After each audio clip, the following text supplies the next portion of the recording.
வணக்கம். பாண்டியன் ஸ்டோர் சீரியலில் பாண்டியன் கோவத்தோட வீட்டுக்கு வந்து உட்காராரு.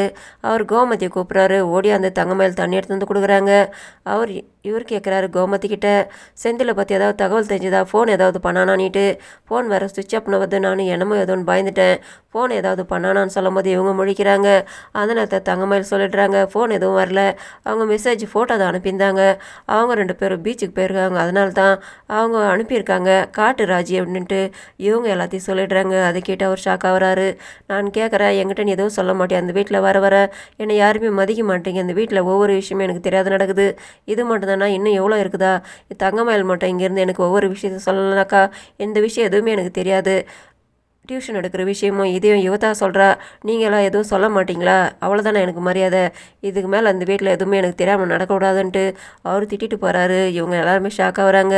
அப்போ அவங்க மாமா சரவணன் கிட்டே சொல்கிறாரு, என்னடா இது உங்கள் அப்பாவை பற்றி தெரியாமல் இந்த பொண்ணு எல்லாத்தையுமே உங்கள் அப்பா கிட்ட சொல்லிட்டு இருக்குது, அவங்ககிட்ட சொல்லிவிடான்ட்டு அவர் சொல்கிறாரு. தங்கமயில் எதுவுமே தெரியாத மாதிரி முழிக்கிறாங்க. கோவத்தோட ராஜி வந்து சமையல் கட்டில் நின்றுக்கிட்டு இருக்காங்க, புலம்புறாங்க. கோமதி இவளை யார் போய்ட்டு எல்லாத்தையும் சொல்லி வைக்க சொன்னது, அவரை பற்றி தெரியாமல் இவ பாட்டுக்கு எல்லாத்தையும் போட்டு சொல்லிக்கிட்டு இருக்கான்ட்டு இவங்க வந்து நிற்கிறாங்க. ஆம்லெட் போட்டு மாற்றனிட்டு ராஜி கோவம் வந்துடுது.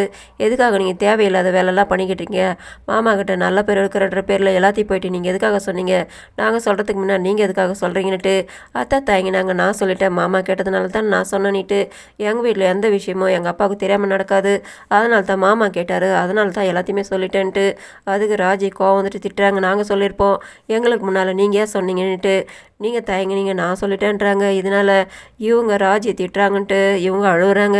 அதை பார்த்தது இவங்க ஷாக்காக வராங்க. நீ எதுக்காக அழுகுற, இதை வச்சு வேறு எதுவும் பிரச்சனை பண்ணி வைக்காத, நீ அழுகுறத பார்த்தா அவர் வேறு எங்ககிட்ட சண்டை போடுவாருன்ட்டு இவங்க சமாதானப்படுத்தி அனுப்பிடுறாங்க. ராஜி கோமதிக்கிட்ட திட்டுறாங்க, நான் வேணும்னு தான் அவங்கள திட்டினேன், அவங்க இஷ்டத்துக்கு இதே மாதிரி பண்ணிக்கிட்டு இருக்காங்க, ஒவ்வொன்றத்தையும் அவங்க இப்படியே பண்ணிக்கிட்டு இருந்தாக்கா அவங்களோட தப்பு அவங்களுக்கு தெரியல, அதனால தான் சொன்னோன்ட்டு இவங்க திட்டிட்டு போகிறாங்க.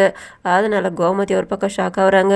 இவங்க வந்து உட்காந்து அழுதுகிட்டு இருக்காங்க. சரவணன் வராரு, எதுக்காக அழுகுறனிட்டு இவங்க சொல்கிறாங்க, முதல்ல அத்தை திட்டினாங்க, அப்புறம் கதிர் திட்டினாரு, அதுக்கப்புறமா இப்போ ராஜ்யம் அத்தையும் சேர்ந்து திட்டுறாங்க, எல்லாருமே 4 ஆளுக்கு திட்டுறாங்க, யாருக்குமே என்ன பிடிக்கல, நீங்கள் அவங்ககிட்டலாம் கேட்கக்கூடாதா, நான் மாமா கேட்டாருன்றதுனால தான் என் வீட்டில் நடக்கிற விஷயம்லாம் சொன்னேன், ஆனால் அதெல்லாம் தப்புன்னு இவங்களாம் சொல்கிறாங்கன்ட்டு அவங்கள சொல்கிறதுக்கு முன்னே நீ எதுக்காக சொல்ல போனன்ட்டு இவர் கேட்குறாரு.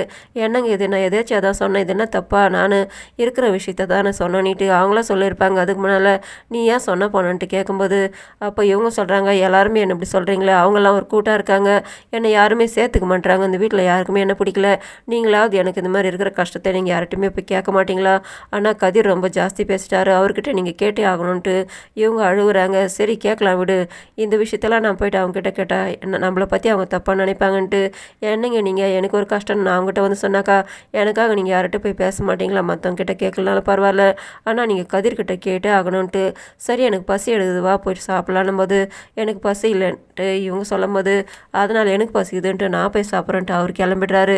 இவங்க உட்காந்து புலம்புறாங்க. நான் இந்த வீட்டில் எல்லாத்தையும் சொன்னேன்னாக்கா அம்மா சொல்கிற விஷயம்லாம் அந்த வீட்டில் நடக்கணும்னு எதிர்பார்த்தேன், ஆனால் அதெல்லாம் எதுவுமே நடக்காத மாதிரி இருக்குதுன்னு இவங்க உட்காந்து புலம்பிகிட்டு இருக்காங்க.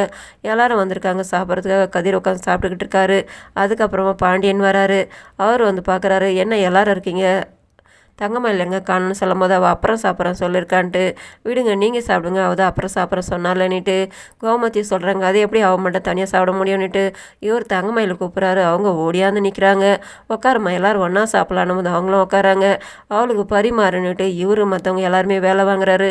எல்லாருமே ஒன்று ஒன்று எடுத்து அவங்களோட தட்டில் வைக்கும்போது இவங்க சந்தோஷமாக இருக்காங்க. பாண்டியன் சொல்கிறாரு, நீங்களும் உட்காந்து சாப்பிடுங்களேன், எல்லாரும் ஒன்றா உட்காந்து சாப்பிட்லாம் சொல்லும்போது ராஜ்யம் கோமதியும் நாங்கள் அப்புறமா சாப்பிட்றோன்னு சொல்கிறாங்க. இதோட முடியுது. நன்றி, வணக்கம்.